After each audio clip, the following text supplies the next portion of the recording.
Hello students, जैसा कि मैंने आप लोग को बताया था कि हम अपने रिसोर्सेज एंड डेवलपमेंट चैप्टर के लास्ट लेक्चर में अब मिलेंगे। बट मैंने एक दिन वेट किया, बट मुझे ऐसा कोई भी कमेंट नहीं आया जैसे डाउट से रिलेटेड। तो फिर मैंने सोचा कि मैं अपना नेक्स्ट चैप्टर स्टार्ट करती हूँ, एंड अगर किसी का डाउट जो है मैं देखूँगी कमेंट सेक्शन में, तो मैं उसे कवर करने की कोशिश करूँगी। And today I will start new chapter, that is agriculture. Okay, तो बेटा एग्रीकल्चर चैप्टर में मैं आप लोगों को ये सबसे पहले तो मैं एक बच्चे को यहाँ पे थैंक्स करना चाहूँगी जिसने मुझे ये all in one book available की है क्लास 10th की। एंड मैं उस बच्चे का नाम नहीं लूँगी, वो मेरा वीडियो देखता है तो वो डेफिनेटली समझ जाएगा कि मैं उसे थैंक्स कर रही हूँ इस लेक्चर के थ्रू। और एग्रीकल्चर चैप्टर में बेटा आप लोग देखिए टाइप्स ऑफ फार्मिंग है, जिसमें primitive subsistence farming, intensive subsistence farming और कॉमर्शियल फार्मिंग। ये इतना पोर्शन जो है बेटा वो हम आज के लेक्चर में कवर करेंगे। और एग्रीकल्चर चैप्टर स्टार्ट करने से पहले मैं आप लोगों को एग्रीकल्चर के बारे में अगर बताऊं तो मैं कहूँगी कि एग्रीकल्चर बेटा बहुत कॉमन सी बात है। अगर कुछ भी नहीं आता आपको तो आपको इतना तो पता होना ही चाहिए कि एग्रीकल्चर जो है वो एक प्राइमरी एक्टिविटी है। ठीक है, आपने primary activity, secondary activity, tertiary activity वगैरह पढ़ा होगा। तो एग्रीकल्चर जो है वो एक प्राइमरी एक्टिविटी है या फिर इकोनॉमिक एक्टिविटी है हम कह सकते हैं। और 2/3 इंडिया का जो पॉपुलेशन है वो इसमें एंगेज्ड है एग्रीकल्चर में। ठीक है, तो ये बेसिक नॉलेज था एग्रीकल्चर के ऊपर। विदाउट वेस्टिंग टाइम हम स्टार्ट करेंगे अपना प्रिमिटिव सब्सिस्टेंस फार्मिंग, और इसके जितने भी पार्ट्स हैं बेटा वो हम पढ़ेंगे। तो सबसे पहला है आपका प्रिमिटिव सब्सिस्टेंस फार्मिंग। ठीक है, तो अगर हम कुछ लोगों ने मुझे कमेंट किया था कि मैम स्केच कलर वगैरह यूज़ करके भी आप और अच्छे नोट्स बना सकती हैं, तो मैंने उनके भी चीज़ों को फॉलो करते हुए नोट्स बनाए हैं। आप लोग देख सकते हैं, जिसने मुझे कहा था वो भी समझ रही होंगी कि ये मेरा आइडिया था। So thank you so much for commenting me. और अब मैं टाइप्स ऑफ फार्मिंग स्टार्ट करूँगी बेटा। तो टाइप्स ऑफ फार्मिंग में सबसे पहला है आपका प्रिमिटिव सब्सिस्टेंस फार्मिंग। तो प्रिमिटिव सब्सिस्टेंस फार्मिंग जो है वो प्रिमिटिव टूल्स से किया जाता है। आप लोग इस नेम से ही लर्न कर लीजिएगा। Primitive means primitive tools. Primitive tools जैसे सिंपल जो हो होता है, दाव होता है, डिगिंग स्टिक्स होते हैं, उसके थ्रू बच्चों ये फार्मिंग की जाती है। ठीक है, दूसरी बात, इसको हम स्लैश एंड बर्न एग्रीकल्चर भी कहते हैं, प्रिमिटिव सब्सिस्टेंस फार्मिंग को।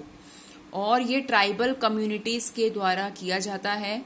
इसमें क्या किया जाता है बेटा कि एक लैंड को क्लियर किया जाता है और बर्न कर दिया जाता है, और फिर उसमें कल्टीवेशन किया जाता है। समझ में आ गया? तो ये है आपका स्लैश एंड बर्न एग्रीकल्चर।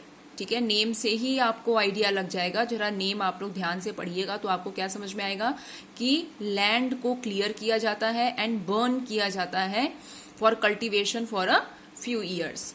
तो नेक्स्ट है आपका कल्टीवेशन जो है ये आपका किस पे डिपेंड करता है कि मॉनसून कैसा है। ठीक है, जैसे रेन हो गया, इरिगेशन, मतलब इरिगेशन के लिए किस पे डिपेंडेंट है? रेन पे। ठीक है, एंड सॉइल की कैसी फर्टिलिटी है उस पे डिपेंड करता है ये फार्मिंग। नेक्स्ट है बेटा कि इसकी जो प्रोडक्टिविटी होती है प्रिमिटिव सब्सिस्टेंस फार्मिंग की वो बहुत लो होती है। तो हम कह सकते हैं कि ये बेयर सस्टेनेंस के लिए ही इसकी फार्मिंग की जाती है, अपने मतलब अपनी नीड को पूरी करने के लिए ये फार्मिंग की जाती है। तो ये है आपका primitive subsistence farming. Primitive tools से किया जाता है, ये तो मैंने आपको पहले ही बता दिया। तो आपको ये बेटा ये लर्न करने में इतना बड़ा लिखा हुआ है, बट इसको ईजी ही है बहुत लर्न करना। मैं एक बार फिर से रिपीट कर सकती हूँ, बट आप लोग बैक करके भी देख सकते हैं। इसलिए मैं without any time wastage next पे जाती हूँ, वो है आपका झूमिंग। तो झूमिंग भी इसी के अंदर आता है, प्रिमिटिव सब्सिस्टेंस फार्मिंग के अंदर, जिसे हिली एरियाज में किया जाता है। हिली एरियाज जो नॉर्थ ईस्टर्न स्टेट्स के हैं वहां पे प्रिमिटिव टूल्स से बेटा झूमिंग किया जाता है। ठीक है, उसके बाद ये जैसे मैंने आपको पहले ही बताया कि ये सेल्फ कंजप्शन के लिए किया जाता है। ठीक है, सेल्फ कंजप्शन के लिए झूमिंग किया जाता है। तो ये भी हो गया। और डिफरेंट डिफरेंट जगह पर जो है इसे डिफरेंट नेम से भी जाना जाता है झूमिंग को, तो वो आप लोग अपने एनसीईआरटी बुक में उसके नेम वगैरह बेटा देख लेना। और नेक्स्ट हम करते हैं अब intensive subsistence farming. Intensive subsistence farming क्या होता है? प्रिमिटिव के अपोजिट जो है इंटेंसिव सब्सिस्टेंस फार्मिंग है। इंटेंसिव नेम से आप पढ़ रहे होंगे कि लैंड पे बहुत ज़्यादा प्रेशर हो जाता है इस फार्मिंग में, जहाँ पे हाई पॉपुलेशन होता है वहाँ पे जो है इंटेंसिव फार्मिंग की जाती है। बहुत ज़्यादा लेबर इसमें लगाए जाते हैं, और इसमें क्योंकि ज़्यादा पॉपुलेशन के लिए क्रॉपिंग की जाती है, इसलिए इसमें बहुत ज़्यादा केमिकल बायोकेमिकल इनपुट्स भी यूज़ होते हैं, ठीक है। और इरिगेशन फैसिलिटीज़ भी इसमें लगती हैं, जैसे हम उसमें पढ़ रहे थे अपने प्रिमिटिव सब्सिस्टेंस फार्मिंग में कि इसमें डिपेंडेंट है किसमें, रेन पे। नेक्स्ट बेटा इसमें एक नेम आता है, वो है right of inheritance. Right of inheritance क्या होता है कि जो लैंड होते हैं, आप सभी को पता होगा कि वो डिविजन्स होते हैं लैंड के सक्सेसिव जनरेशन्स में। जैसे आपके दादा की जो लैंड है वो आपके पापा को मिलती है। इस तरह से जो डिवीजन होता है लैंड का, वो अनइकोनॉमिकली डिफरेंट डिफरेंट जनरेशन्स में पास होती है। तो फार्मर्स क्या करते हैं, उससे मैक्सिमम आउटपुट लेने की कोशिश करते हैं, और लैंड जो है वो लिमिटेड रहता है, ठीक है। तो इसको हम कहते हैं राइट ऑफ इनहेरिटेंस। पढ़ देती हूँ मैं आप लोग को। Leading to division of land among successive generations has rendered land holding size uneconomical, that is यानी ज़्यादा से ज़्यादा आउटपुट, लिमिटेड लैंड, ठीक है। तो ये आपका राइट ऑफ इनहेरिटेंस हो गया। ये बेटा 1 मार्क्स में आ जाता है, इसलिए मैंने इसको यहाँ पे स्पेशली डिस्कस किया है। बाकी बहुत ही इंपॉर्टेंट है primitive subsistence farming as well as intensive subsistence farming, झूमिंग, ये सब क्वेश्चंस आ जाते हैं। नेक्स्ट है आपका कॉमर्शियल फार्मिंग। कॉमर्शियल फार्मिंग क्या होता है? ये उन दोनों से डिफरेंट है। कॉमर्शियल फार्मिंग ये क्रॉप सेलेक्टिव होता है, मीन्स एक ही कोई पर्टिकुलर क्रॉप जो है लगाया जाता है कॉमर्शियल पर्पस के लिए, यानी इसका एम होता है इंडस्ट्रियल इनपुट, ठीक है। इंडस्ट्री में सेल करने के लिए ये फार्मिंग की जाती है, और ये it is done for selling the agricultural product, यानी जो भी हमने ग्रो किया है उसको सेलिंग पर्पस के लिए इसको ग्रो किया जाता है, या फिर एक्सपोर्ट करने के लिए। नेक्स्ट है इंटेंसिव यूज़ होते हैं इसमें मॉडर्न इनपुट्स के, जो कि अभी हमने बिल्कुल भी नहीं पढ़ा है, ना हमने फर्स्ट वाले में पढ़ा ना सेकेंड वाले में। इसमें जो है मॉडर्न इनपुट्स यूज़ होते हैं, जैसे HYV। तो ये भी बेटा 1 मार्क्स में आ जाता है कि HYV स्टैंड्स फॉर व्हाट। सो ये है हाई यील्डिंग वैरायटी सीड्स, ठीक है। ये आपके जो मल्टीपल चॉइस क्वेश्चंस होते हैं उसमें ये आ जाता है HYV का फुल फॉर्म। नेक्स्ट है केमिकल फर्टिलाइजर्स, इंसेक्टिसाइड्स, पेस्टिसाइड्स, ये सब इसमें यूज़ होते हैं।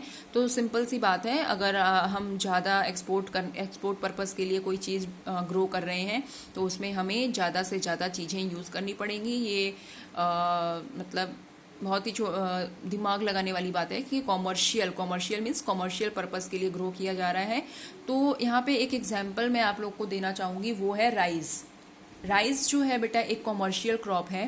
तो ये ज़रूरी नहीं है कि ये हर जगह के लिए कॉमर्शियल क्रॉप होगा। अगर मैं आप लोग को बताऊं तो राइस जो है वो commercial crop Haryana and Punjab का है, ठीक है। Yes, I am right.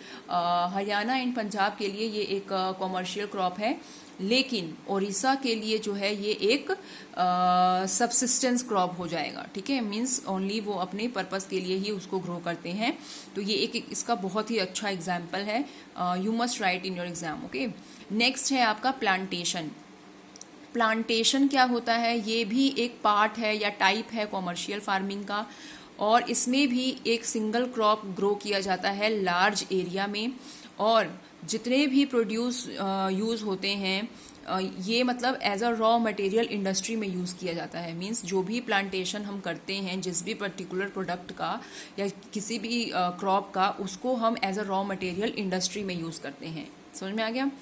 तो इसका एग्जाम्पल है tea, coffee, rubber, sugar cane, banana. ये सब चीज़ें क्या है बेटा? ये सब प्लांटेशन के एग्जाम्पल्स हैं। जैसे टी जो है वो असम और नॉर्थ बंगाल का क्रॉप है, और कॉफ़ी ज़्यादा कहाँ लगाया जाता है, वो है आपका कर्नाटका में। तो ये बेटा हम लोगों ने पढ़ लिया, आप इस बुक के थ्रू देखिए। हमने टाइप्स ऑफ फार्मिंग में primitive subsistence farming, intensive subsistence farming और कमर्शियल फार्मिंग तीनों ही कवर कर लिया है। और नेक्स्ट जो लेक्चर होगा उसमें हम क्रॉपिंग पैटर्न बेटा डिस्कस करेंगे, ठीक है।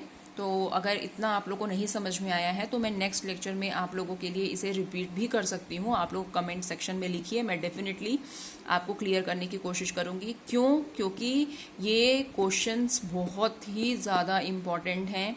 इसमें से पक्का मैं 100% लिख के दे सकती हूँ कि क्वेश्चन जो है आएगा ही आएगा, इसलिए मैं इसको फिर से भी एक्सप्लेन कर सकती हूँ, ठीक है। एंड मैं आपको अश्योर करती हूँ, अगर आप अपने मेरे नोट्स से पढ़ेंगे तो डेफिनेटली आपके फुल मार्क्स आने के चांसेस एसएसटी में हैं, ठीक है। आप लोग बिलीव करिए मेरी बातों को एंड मेरे नोट्स को, मेरे क्लासेस को फॉलो करिए। Thank you and like, share and subscribe करिए। Thank you.